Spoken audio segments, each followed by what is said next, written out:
મારું નામ સુમિતા પન્નારા છે।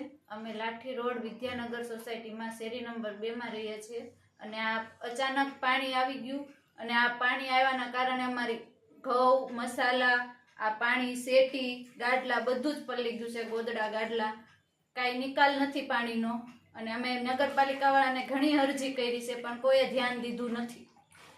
सामान जो आ सेटी पल्ली गई से गोदड़ा आ गाडला अनाज मारा 12 महीना ना घऊं मसाला किचन अमारा मशीन फ्रीज बधुं ज ते खराब થઈ ગયું છે। અત્યારે આ કોણ જવાબદાર? મારું નામ નેમિશ પન્નારા છે।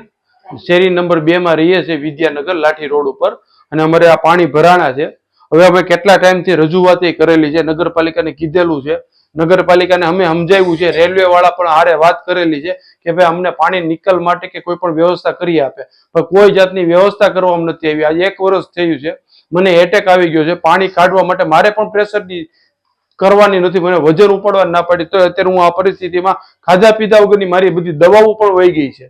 હવે મારે અત્યારે કાલ સવારે ઉઠીને પેલા દવાઓ લેવા જવાની, અમારે આ બધી વ્યવસ્થાઓ કરવાની, ખાવા પીવાનું કરવાનું।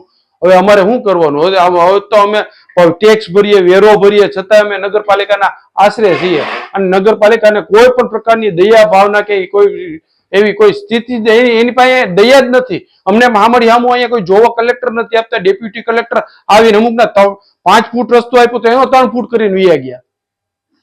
હવે અમને થોડીક કંઈક રસ્તો આપો। છોકરાઓની હાલત જોવો, આ છોકરાઓને અમારે ક્યાં જવું, કઈ વ્યવસ્થા કરવી? છોકરાઓ રોવે છે, ખાવાનું અમારે ક્યાં જવાનું અત્યારે?